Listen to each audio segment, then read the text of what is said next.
గోంగూర పచ్చడి ఎట్లా చేయాలి చెప్పు. ఏం లేదు, గోంగూర పచ్చడికి ఎండుమిరపకాయలు వేయించు, ఉమ్, కొంచెం ఎన్ని? జీలకర్ర, కారాన్ని తగ్గట్టు కొన్ని ఏంపు.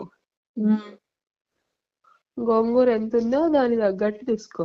ఆ, కొంచెం కారం మిక్సీ పట్టేటప్పుడు ఎక్కువ అనిపిస్తే తీసి పక్క పెట్టుకో, తర్వాత కలుపుకో. కాకపోతే ఆ, ధనియాలు, జీలకర్ర, ఉమ్, ఎండుమిర్చి వేయించి పక్కకు పెట్టుకో నూనెలో.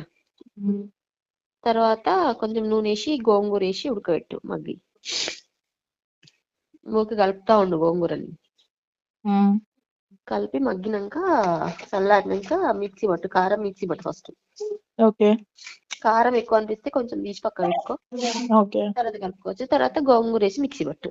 ఉమ్, తర్వాత సన్నగా ఉల్లిపాయలు కోసి వేసి కలుపు. అంతా అయిపోయినాక కదా. ఆ, ఓకే బాయ్. సరే బాయ్.